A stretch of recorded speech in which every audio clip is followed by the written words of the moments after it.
Et salut internaute, ça me fait super plaisir d'être avec toi aujourd'hui. Et le sujet, c'est ça. Star Wars épisode 2, Attack of the Clone en 2002, que j'avais été voir au cinéma aussi, de George Lucas encore une fois, avec Hayden Christensen, qui lui est donc le nouveau Anakin Skywalker, hein, puisque on est quand même quelques années plus tard dans la mythologie du film, donc Jack Lloyd ne pouvait pas reprendre son rôle. Ewan McGregor, Natalie Portman, Christopher Lee, Samuel L. Jackson, Ian McDiarmid, Temuera Morrison, qui est un acteur que j'aime beaucoup, qui vient de Nouvelle-Zélande. Donc le budget 115 millions et recettes 649 millions, il a moins bien marché que le premier. Qu'est-ce que je pense du film? C'est un film inutile, c'est un film qui ne développe absolument aucune continuité narrative par rapport à ce qu'on attend du film. On aurait pu passer directement quasiment au 3, on peut passer du 1 au 3, il n'y a pas de souci. On fait juste un trou temporel entre les deux et on ne perdra pas de continuité narrative. Très mal joué par Hayden Christensen. Faut te dire qu'à la base, il y avait des gens quand même qui voulaient jouer le rôle d'Anakin Skywalker, comme Leonardo DiCaprio ou Ryan Phillippe, hein, qui avaient demandé à faire l'audition et qui n'ont pas été acceptés par George Lucas. Il aurait peut-être mieux fait de prendre Leonardo DiCaprio, qui n'est peut-être pas un acteur que j'encense, mais c'est quelqu'un qui joue très bien. Et Hayden Christensen est quand même un très très mauvais acteur. Très très mauvais acteur. Faut dire ce qu'il est, quoi. C'est pensé un peu à Keanu Reeves au début de sa carrière, c'est un petit peu la même chose. Donc c'est un film qui est complètement inconsistant et il n'y a rien là-dedans. Ça reste un Star Wars, donc d'où ce que j'étais en train de dire tout à l'heure. Il y a une profondeur au niveau des personnages qui est quand même assez intéressante. On a la mise en place de Lord Tyrannus, Comte Dooku, Christopher Lee, de Mace Windu, qui est un Jedi dont on avait vu dans The Phantom Menace à la fin dans le conseil, mais qui a un petit peu plus d'importance. Il a des scènes avec des sabres laser. Bon, il y a quand même des choses. Temuera Johnson avec Jango Fett. Moi, je retiendrai d'ailleurs dans ce film-là la scène de poursuite en vaisseau entre Obi-Wan et Jango Fett, qui pour moi est d'après moi la scène la mieux réussie de tout le film. Et évidemment la scène dialoguée aussi sur Kamino, la planète Kamino, entre Obi-Wan et Jango Fett encore une fois, où on voit qu'il y a une tension au niveau du scénario, au niveau des personnages qui est palpable. Bon, je retiendrai ça. Après, toujours pareil, hein, profondeur des personnages avec Safo Dyas qui finalement était allé sur Kamino pour faire des clones et on se rend compte que c'est Comte Dooku qui avait tué Safo Dyas, Lord Tyrannus qui finalement décide de se créer une armée de clones et tout ça c'est Darth Sidious qui n'est autre que le chancelier Palpatine qui en arrière se crée une guerre avec les séparatistes. Il joue sur les deux tableaux en même temps uniquement pour lui pouvoir contrôler le Sénat en bout de ligne. C'était uniquement ça son objectif. Bon, ça c'est un peu mis en branle, mais c'est beaucoup parlé dans l'épisode 3. On en parle un peu dans l'épisode 2, mais c'est surtout dans l'épisode 3. Après c'est la guerre, c'est l'autre, Hayden Christensen, Anakin Skywalker qui pleure parce qu'il sait pas trop si du côté obscur ou pas. C'est un peu fatigant honnêtement, c'est un peu fatigant. L'histoire d'amour entre lui et Amidala est à peine convaincant, c'est pas super bien joué, c'est lourd, pas le plus réussi de la saga très honnêtement, loin de là, surtout très mal joué, mais encore une fois, t'es fan de Star Wars, donc c'est certain, tu veux le regarder quoi. Tu veux le regarder parce que c'est Star Wars, puis c'est Anakin Skywalker. Star Wars épisode 3, Revenge of the Sith, en 2005, sorti en 2005, que j'ai aussi vu au cinéma, de George Lucas, avec les mêmes acteurs, Hayden Christensen, Ewan McGregor, Christopher Lee, Ian McDiarmid, Mace Windu, j'allais dire, Samuel L. Jackson. À noter peut-être que Temuera Morrison revient, mais pas dans le même rôle, puisque lui il joue les clones. Hein. À la base, il jouait le personnage principal, Jango Fett, qui s'est fait cloner pour faire l'armée des clones. Donc il revient comme le commandant Cody, et éventuellement aussi d'autres clones qu'on voit. Mais il joue principalement le rôle du personnage du commandant Cody. Budget 113 millions de dollars, recette 850 millions, a mieux marché que son prédécesseur. Il faut te dire une chose, c'est que le premier montage du film avait une durée de 4 heures, dont 1 heure uniquement pour le sauvetage de l'empereur en début de film. Ça dure 1 heure, le sauvetage de l'empereur, c'est assez phénoménal. Autre anecdote quand même assez intéressante, sur la planète Kashyyyk, donc la planète de Chewbacca, des Wookiees, on devait voir en fait Han Solo devait être introduit comme un Han Solo de l'âge de 10 ans qui aurait été un orphelin récupéré par Chewbacca et qui donc était avec Chewbacca sur la planète Kashyyyk. Finalement l'idée a été, ils ont laissé tomber et ils ont repris une autre idée qu'ils ont concrétisée dans Solo A Star Wars Story. Bon, Star Wars épisode 3, qu'est-ce que j'en pense? Encore une fois, relativement mal joué. Ewan McGregor a beaucoup de mal à dire ses lignes de dialogue. À un moment donné, tu le vois quand il parle des Younglings qui ont été tués par Anakin Skywalker et qu'il en parle à la Queen, à Reine Amidala, la sénatrice Amidala. Il se cache la bouche, mais en fait, c'est parce que Ewan McGregor riait à ce moment-là, alors que c'est censé être un élément triste.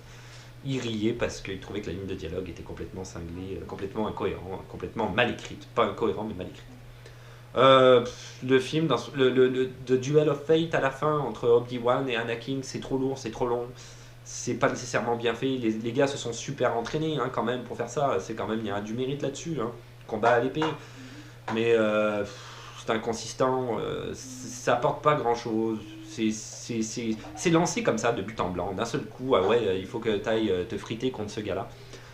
Anakin Skywalker qui d'un seul coup passe du côté obscur. Alors, soi-disant, le gars il doutait avant, puis là d'un seul coup il doute plus, c'est un peu bizarre ça aussi. Il s'en va tuer des Jedi qui sont des enfants sans aucun remords. On comprend pas trop. Tout ça est tiré par les cheveux, c'est amené d'une manière très, très maladroite. C'est pas très bien écrit. Là-dedans, il y a McDiarmid, évidemment, qui est phénoménal, qui lui apporte de la grandeur et de la profondeur toujours à son personnage de l'empereur jusqu'à la fin. Mais est-ce qu'on peut se baser là-dessus pour dire que c'est réellement un bon film? Je penserais pas. La musique de John Williams, dont on parle, j'ai pas parlé depuis le début, qui est quand même assez intéressante. Musique de John Williams, ouais, qui est reprise là-dedans, que moi je retiens dans le combat de Darth Maul. Ça, c'est la musique pour moi qui est emblématique de cette première trilogie, le combat de Darth Maul contre Qui-Gon Jinn et Obi-Wan Kenobi. The Duel of Fate m'a pas nécessairement hyper intéressé non plus au niveau de la musique. Non, c'est pas un film sur lequel j'ai réellement accroché. C'était un film qui m'a décidé à ce moment-là de ne plus aller voir un Star Wars au cinéma. C'est dommage un petit peu, mais je trouvais que la série s'était perdue à partir de là. C'était réellement perdu. Mal amené, mal abouti. Désolé, mais bon. Il reste quand même des éléments intéressants. Moi, je retiendrai surtout l'Ordre 66, Order 66, à un moment donné dans le film, avec la puissance de la musique de John Williams, justement. Deux éléments, je parlais du combat Darth Maul, mais je reprendrai l'Order 66.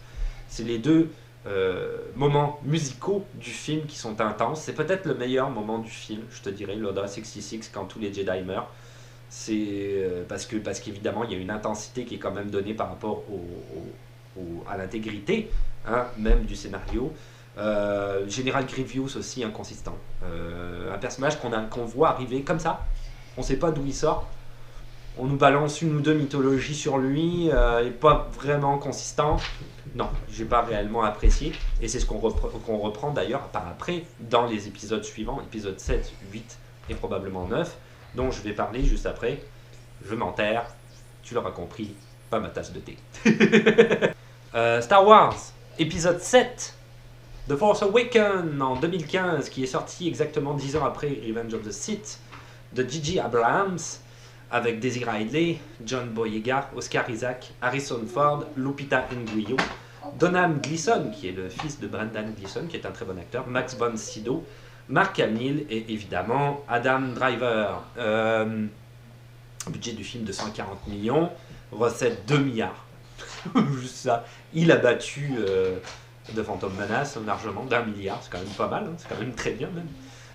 C'est un film que je n'ai pas été voir au cinéma. Le premier Star Wars que j'ai pas été voir au cinéma, j'étais fatigué. Quand j'ai vu la bande-annonce, j'ai tout de suite compris ce qui allait pas.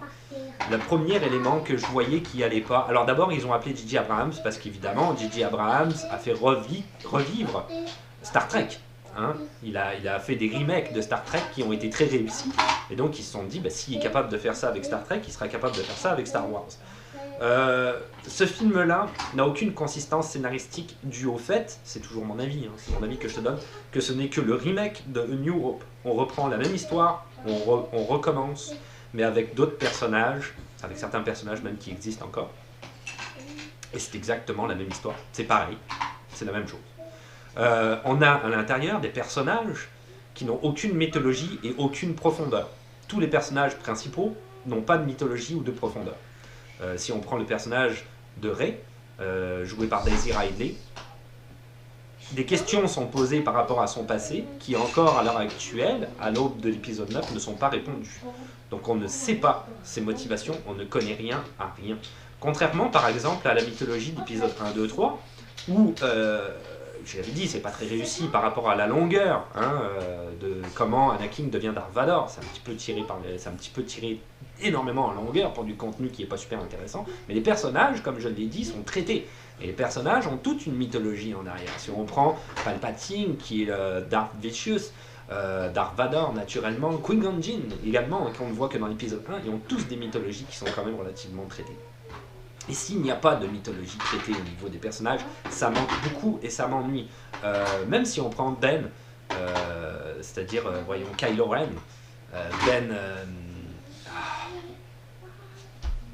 voyons. Ben Solo, bon ça y est j'y suis. Ben Solo, le fils de Han Solo et de la princesse Leila. Pourquoi le gars, il est censé être méchant, ok. Mais Dark Vador, il y avait une motivation dans la première trilogie. 4, 5, 6, il y avait une motivation pourquoi il était méchant. Il explique à la fin du 6 qu'il ne peut pas revenir du côté obscur, qui a été rongé, qui a été trompé par l'empereur, qui est maladroitement expliqué dans le premier, deuxième et troisième épisode par George Lucas. Mais il y a une mythologie en arrière de ça. Lui, il veut juste être méchant, c'est ça l'idée. C'est n'importe quoi. Ça fait aucun sens. Donc, là, moi je bute là-dessus. Le manque de consistance scénaristique, le manque de travail au niveau des personnages. Même le personnage d'Anakin Hayden Christensen est mieux travaillé, alors que le gars il joue super mal. Mais c'est maladroit, comme j'avais dit tout à l'heure, mais c'est quand même à la base peut-être même mieux travaillé que tous les personnages qu'on voit dans ce film-là, l'épisode 7. Je terminerai peut-être avec Capitaine Plasma, Capitaine Phasma, Plasma, on s'en fout. On s'en fout de ce personnage-là. C'est pareil, ils ont voulu refaire la même affaire que Boba Fett ou Darth Maul en disant on va mettre un gars ou une fille avec un casque et tout le monde va devenir fanatique de ces personnages-là. Non, on ne sait même pas qui c'est. Et ce personnage-là arrive de but en blanc et il est méchant. C'est le capitaine, c'est tout ce qu'on sait. C'est ridicule. Non. Désolé. Je le vois que j'ai eu un mauvais a priori sur ce film-là, évident. Je ne veux pas déverser ma haine anti-Star Wars là-dessus, mais bon, ça reste l'univers Star Wars, mais c'est ça le problème. Très mal traité par rapport à 4, 5, 6, au 4, 5, 6 et par rapport au 1, 2, 3, qui d'après moi ont quand même été beaucoup mieux traités que cette nouvelle trilogie. Manque de contenu, manque de scénario, je vais arrêter de dire ça. Rogue One, A Star Wars Story, sorti en 2016. Alors ça, c'était le premier film qu'eux, ils voulaient faire, là, les Star Wars Story, des films qui ne font pas partie des trilogies, et qui sont des films un petit peu indépendants, mais toujours dans l'univers Star Wars, qui parlent d'autre chose. Donc c'est un film de Gareth Edwards. Si tu connais pas le réalisateur, c'est lui qui avait fait Monsters en 2010 et Godzilla en 2014. Godzilla en 2014 que je n'ai pas trop apprécié, Monsters en 2010 que j'avais vu avec ma conjointe, qu'on avait quand même pas mal aimé, cette histoire de gars qui sont, je sais pas si c'est en Colombie ou en tout cas dans un pays en Amérique latine, et qui doivent traverser un pays littéralement de bord en bord, mais il y a des aliens au milieu. Donc ça mélangeait l'idée d'une immigration clandestine avec les aliens. C'était intéressant comment c'était monté, c'était un film à petit budget, il y avait beaucoup d'idées là-dedans. Mais bref, peu importe. Au niveau, c'est pour te présenter le réalisateur, au niveau des acteurs, on retrouvera Felicity Jones, Diego Luna, Alan Tudyk, Donnie Yen, le fameux IP même, Forest Whitaker, c'est drôle, et Mads Mikkelsen, qui est un acteur que j'aime beaucoup. Budget du film 200 millions, recette 1 milliard, c'est un film qui a excessivement marché. C'est un film qui, selon George Lucas, est un des meilleurs Star Wars qui a jamais été fait. C'est un film qui, selon moi, est un des pires Star Wars qui a jamais été fait. Mais bon, moi j'ai pas la prestance de George Lucas, là, clairement pas. Non, j'ai détesté ce film-là, honnêtement. Là. Ce film-là, pour moi, est inconsistant. Ce film-là n'a aucune raison d'être. Il y a plein de longueurs. Il y a plein de scènes d'action qui sont inutiles. Il y a un Dark Vador à un moment donné qui discute avec un gars de problèmes de syndicat. À quel point c'est ridicule. Il discute de problèmes syndicaux. C'est juste ridicule. C'est une parodie. Je retiendrai une seule scène qui est très intéressante, bien que je trouve inutile. C'est quand Dark Vador arrive sur le vaisseau de Leila et qui rejoint finalement l'épisode 4 de New Hope, qui décide de tuer ces vingtaines de soldats en quelques secondes. Bon, c'est une scène qui est artistique, c'est intéressant comment c'est fait, il y a le poids de Dark Vador qu'on reprend à ce moment-là au niveau de la profondeur du personnage, mais la scène est quand même inutile, on s'en fout. Et on voit qu'à un moment donné dans New Hope, il accoste le vaisseau, il rentre dedans, il parle il réussit à avoir la princesse prisonnière. On s'en balance là qui tue des soldats honnêtement. Non, le film a vraiment fait aucun sens. Ce film-là pour moi ne fait aucun sens. Pourquoi raconter cette histoire? On s'en fout, on en avait entendu parler dans l'épisode 4, ils nous l'avaient dit qu'ils avaient piqué les plans, voilà, ça nous suffisait. Pas besoin de faire un film là-dessus. Les scènes d'action qui sont inutiles aussi, oh là là. Non. Moi je m'endormais. T'as compris, j'ai détesté. pas en parler plus que ça. On continue avec Star Wars épisode 8, The Last Jedi, sorti en 2017 de Rian Johnson. Donc Rian Johnson, si tu sais pas qui c'est non plus comme réalisateur, c'est le gars qui avait fait Brick en 2005. Un film que je regarde ma conjointe parce que avec Joseph Gordon-Levitt notamment. C'était un film qu'on avait vraiment aimé. On avait vraiment aimé ce film-là. Ouais, vraiment un grand film. C'est un film à très petit budget, uniquement centré sur l'histoire, uniquement centré sur le scénario et le jeu des acteurs. C'est un film, si tu l'as pas vu, ça manque à ta filmographie, tu vas le regarder, peut-être que t'aimeras pas, mais il y a quand même quelque chose là-dedans qui vient de chercher, donc t'aimeras pas pour une raison. Et si t'aimes bien, tu l'aimeras pour une raison aussi, c'est à voir. Il avait aussi malheureusement réalisé Looper en 2012 avec Bruce Willis et Joseph Gordon-Levitt aussi. Ça c'est un film qu'on a détesté. En tout cas, un film inutile, d'après moi. Jean-Claude Van Damme, il arrête pas de dire que son film est vraiment meilleur Oui. que Looper. Ouais, Jean-Claude Van Damme dit qu'un de ses films est meilleur que Looper. C'est vrai, Time Cop. Oui, Time Cop, c'est vrai, Time de Cop, Jean-Claude c'est Van comme Damme. Looper, mais en vraiment mieux. C'est comme Looper, mais en vraiment mieux, ouais, c'est vrai, t'as raison. Bref, Rian Johnson, donc avec Daisy Ridley, John Boyega, Mark Hamill, Adam Driver, encore Oscar Isaac, Carrie Fisher, Donald Gleeson, Benicio del Toro. Budget 317 millions et les recettes 1,3 milliard, ça a quand même très bien marché. Alors, le scénario de ce film-là était pauvrement écrit à la base.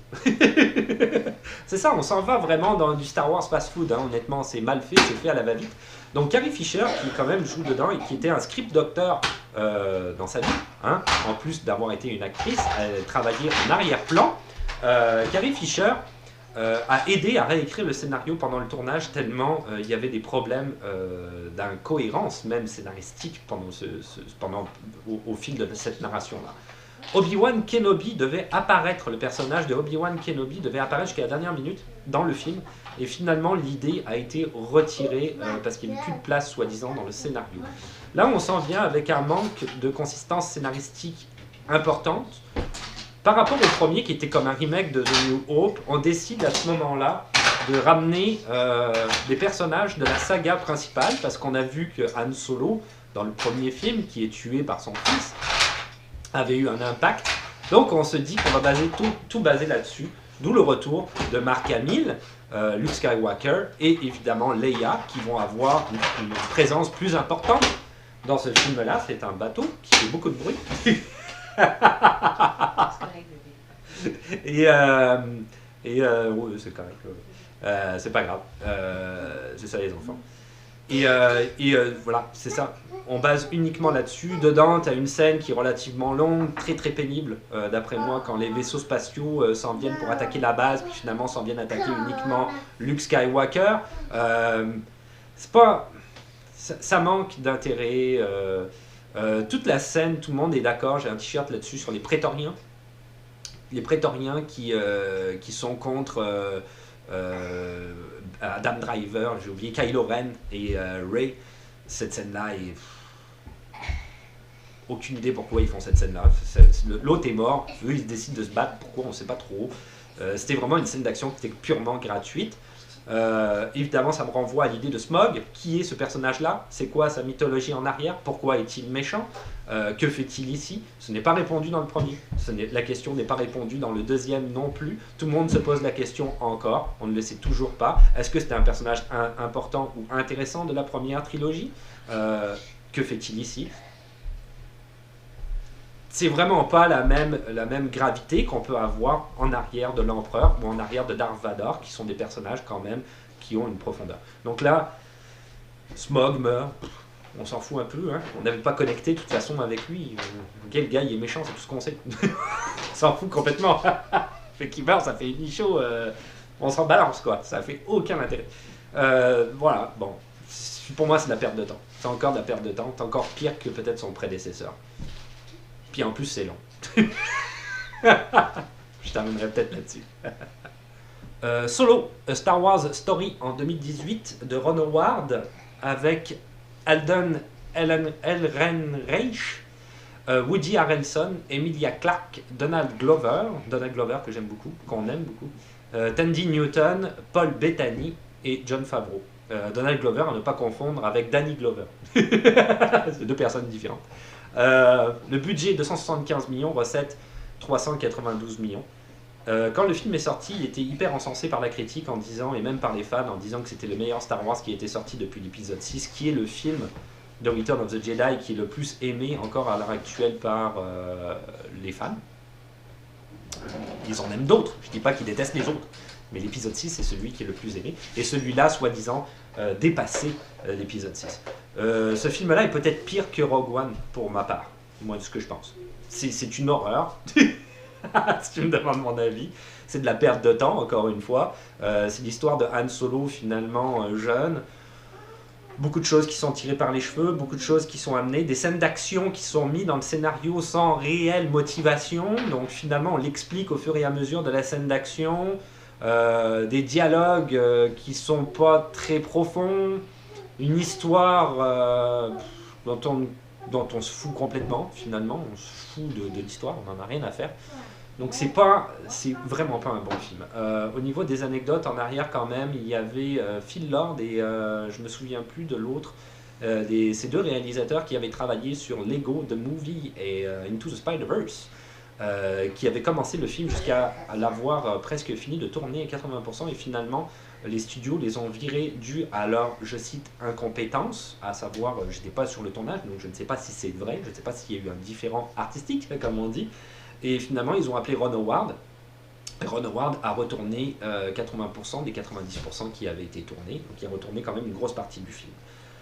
Ron Howard est un très grand réalisateur. Malheureusement, le film est un échec total par rapport à ce que je pense. Je l'ai déjà dit. À la fin, on retrouve le personnage de Darth Maul. Ça, c'est... Pourquoi? Non. Darth Maul, il a son utilité dans The Phantom Menace. Il est là, il est présent. Le personnage est important et il est mort et c'est bien et on le laisse là. Bon, évidemment, après c'est repris dans les dessins animés, comme quoi il revient, etc. Mais on s'en fout un peu des dessins animés. Si on parle que des films, il meurt dans le film et puis c'est tout. Pourquoi le faire revenir là? Je vois pas.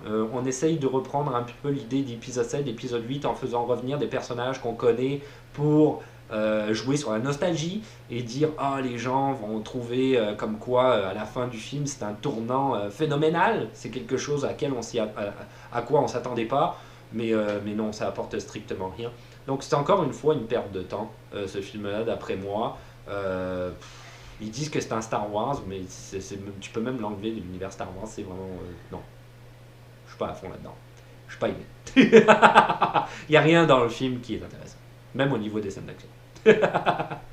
Et je terminerai naturellement avec Star Wars épisode 9, The Rise of Skywalker, qui va sortir en 2019, le 20 ou le 19 décembre, tout dépendant du pays où tu es, de J.J. Abrams, avec Billy Lourdes, qui est la fille de Carrie Fisher, Adam Driver, Daisy Ridley, Donald Gleason, Mark Hamill, Carrie Fisher, qui revient aussi dedans, même si elle est décédée, Oscar Isaac et Billy Dee Williams, qui reprend le rôle de Lando Calrissian, parce que c'est ça, c'est ce qu'on fait depuis l'épisode 7, on remet, comme j'ai dit tout à l'heure, un personnage emblématique de la série originale pour réveiller la nostalgie chez les gens, afin de créer un engouement, quelque part. Carrie Fisher, quand même assez important, assez intéressant, est décédée en 2016, et revient dans le film en ayant utilisé, elle avait déjà tourné quand elle est décédée, l'épisode précédent, et on a repris en fait des bouts. On n'a pas essayé de faire comme le Tarkin, le grand Moff Tarkin, essayer de refaire par CGI Carrie Fisher. On a juste repris des scènes déjà filmées qu'on n'avait pas utilisées pour l'épisode 7 et qu'on a incorporé dans l'épisode 9. À savoir que en fait, elle devait avoir un rôle très important. Leila, dans ce film-là, elle devait être une Jedi avec un sabre laser. On devait la voir telle qu'elle, mais malheureusement, dû au décès de l'actrice, ça n'a pu être fait, donc ce ne sera pas visible dans, je te le dis tout de suite, c'est un spoiler peut-être, mais ça ne sera pas visible dans ce film-là, elle n'aura pas de sabre laser. J.J. Abrams est le réalisateur de ce film-là. Il avait dit après l'épisode 7 qu'il ne faisait plus de Star Wars. C'était Temorov, je pense, le réalisateur, je ne me souviens plus du nom exactement, qui devait être le réalisateur de ce film-là. Le scénario avait déjà été écrit par lui. Et les studios ont vu l'horreur totale de ce scénario-là. Ils ont demandé à J.J. Abrams, il y a eu 1 mois de négociation avec J.J. Abrams pour qu'il revienne en tant que réalisateur. Et J.J. Abrams a accepté et a pris d'ailleurs les services d'un scénariste. Je me souviens plus de son nom, mais c'est lui qui avait scénarisé Batman vs Superman, Justice League notamment, qui sont des films très très peu réussis entre nous. Pour Christian Thériault, je pense. Waouh, ça revient de moi. pour scénariser ce film-là avec lui, le réécrire, Star Wars épisode 9. Donc déjà, ça part mal, honnêtement. On réécrit un scénario qui était mauvais, avec un scénariste qui n'est pas nécessairement très bon. Je ne sais pas où est-ce qu'on va s'en aller. J.J. Abrams a dit que dans ce film-là, il ne répondait pas à toutes les questions qui étaient posées dans l'épisode 7 et l'épisode 8. C'est bien, parce que déjà que je m'en posais plein des questions par rapport à des personnages dont on ne sait pas du tout d'où ils viennent ou c'est quoi leur motivation, ne serait-ce que même Rey, le personnage principal. C'est vachement bien de dire on ne répondra pas à toutes les questions. Il a dit aussi qu'il donnerait une conclusion à certains éléments qui avaient été mis en place depuis l'épisode 1, donc les 2 autres trilogies. C'est beaucoup de choses ça quand même qui ont été mis en place dans les 2 trilogies, donc t'as pas intérêt à te manquer. Est-ce qu'il y a du hype là-dedans? Je sais pas. Ils mettent le retour de Ian McDiarmid en tant que Palpatine dans ce film-là. Pourquoi? Je sais pas non plus. Il est mort. Laisse-le ouiller. Alors là-dessus, qu'est-ce qu'on va voir? On va le voir en rêve, on va le voir en fantôme, en apparition. C'est sûr que c'est pas du tout ce qu'on pense. C'est pas le retour du tout. Clairement pas du... c'est quoi? Il a été cloné peut-être? Alors là, on va le revoir à ce moment-là en tant que réellement empereur. Honnêtement, je sais pas. Pareil, comme on voit Rey, ils ont créé un hype là-dessus, on voit Rey qui revient en Sith. Si tu regardes la bande-annonce, même chose. On sait très bien aussi que les Jedi, et on le voyait dans l'épisode 3, Anakin voit dans le futur et voit des futurs potentiels et qui n'arriveront pas nécessairement, mais qui sont potentiels. Donc ça peut être aussi un rêve uniquement, quelque chose qu'elle voit et c'est pas nécessairement elle qui devient un Sith à la fin du film, ce qui serait pour moi très très bien. Qu'elle devienne méchant à la fin du film, ça serait parfait. Qu'on termine un peu comme The Empire Strikes Back, sur une note un petit peu plus dark, et pas quelque chose d'enjoué, ça serait bien. Mais je n'y crois pas. Donc, j'ai pas beaucoup d'attentes, encore une fois, par rapport à ce film-là. Les 2 opus précédents m'ont énormément déçu. Il n'y avait pas de contenu, je t'ai déjà dit 1000 fois, donc j'ai pas d'attente sur celui-là. Ça, anecdote peut-être intéressante, ce film-là va durer 2h45, c'est quand même très long. Ça va être le plus long de tous les Star Wars, de toute la série. C'est le film le plus long. Donc j'espère qu'il va y avoir du contenu parce que ça va faire beaucoup de longueur sinon. Au niveau de la bande-annonce, moi il y a toujours cette scène-là que je trouve hyper bien construite. Ils ont rajouté de la musique. Quand tu vois Rey qui est en train de courir dans le désert avec le vaisseau spatial qui arrive en arrière et qui finalement fait une culbute arrière avec son sabre laser. Pour moi cette scène-là a une dimension assez importante, aussi bien au niveau surtout au niveau esthétique, avec la musique de John Williams. Je ne sais pas si elle sera mise en scène comme ça dans le film, mais avec cette musique, cette scène, la manière dont c'est filmé, le côté vertical, horizontal, j'aime beaucoup. Il y a quelque chose là-dedans qui vient me chercher. En dehors de ça, on verra bien. Je terminerai peut-être sur une petite anecdote qui est assez intéressante. Obi-Wan Kenobi, il va y avoir une série qui va être, que tu vas pouvoir voir sur Disney+. Ça fait 4 ans en fait que Ewan McGregor était en accord pour faire cette série-là. C'est une série qui va commencer et finir, donc il va y avoir 6 épisodes d'1 heure. Donc ça va, c'est ce qu'on appelle télésérie, et pas une série télé. Une série télé, s'il y a plusieurs saisons. Une télésérie, c'est comme une sorte de grand téléfilm. Bref, l'histoire de Obi-Wan Kenobi. Alors, Ewan McGregor ne pouvait pas en parler dans les médias parce qu'il avait signé un contrat de non-disclosure, un contrat de ne pas donner les informations. Donc il ne pouvait pas en parler quand tu lui posais la question aimerais-tu revenir en tant que Obi-Wan Kenobi.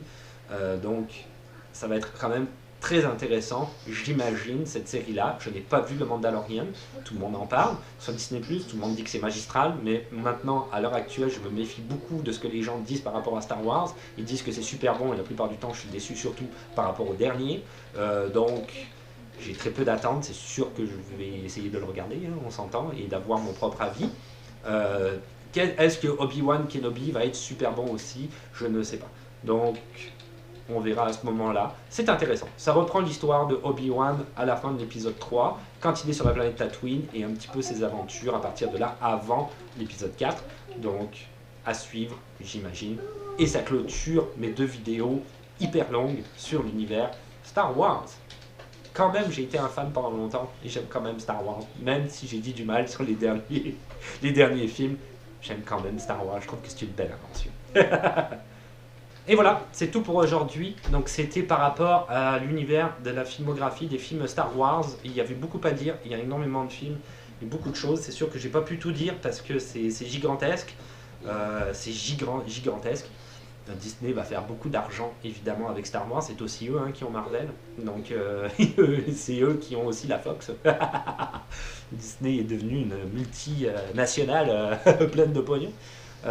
Évidemment, depuis qu'ils ont, avec Kathleen Kennedy, depuis qu'ils travaillaient pour ILM, avant qu'ils travaillaient pour George Lucas et qui est devenue la chef de l'univers Star Wars pour Disney, depuis qu'ils travaillent avec elle, depuis que c'est elle, et qu'ils ont acquis l'univers Star Wars, et qui sort un film par année, quoi. Et en plus des séries télé, et en plus des dessins animés, et en plus de tout le reste, c'est du merchandising, avec Star Wars, qui était à l'époque quelque chose de rare, on va dire, même à l'époque de l'épisode 1, 2, 3, c'était comme on attendait. Là, à l'heure actuelle, on sait que chaque année, boum, il y a un film qui sort à peu près en décembre. Bon, est-ce que c'est un gain de qualité? Je ne pense pas, tu l'auras compris. Bref, peu importe, ça clôture l'univers Star Wars, qui est quand même un très bel univers, et c'est vachement bien pour les enfants, je pense. Voilà. Tu peux donner ton avis, évidemment, des questions, des suggestions dans les commentaires, comme d'habitude. Tu peux donner ton avis sur les Star Wars, est-ce que tu as aimé ou pas. Donnez un petit pouce bleu, parce que ça fait toujours plaisir. De ne pas oublier de t'abonner, parce que c'est plus facile de savoir quand est-ce qu'une nouvelle vidéo va sortir. Toi, est-ce que tu aimes Star Wars? Ouais, t'aimes beaucoup Star Wars? Ok, parfait. Et puis, on se retrouve à la prochaine. Ciao, bye. Da, da, da, da.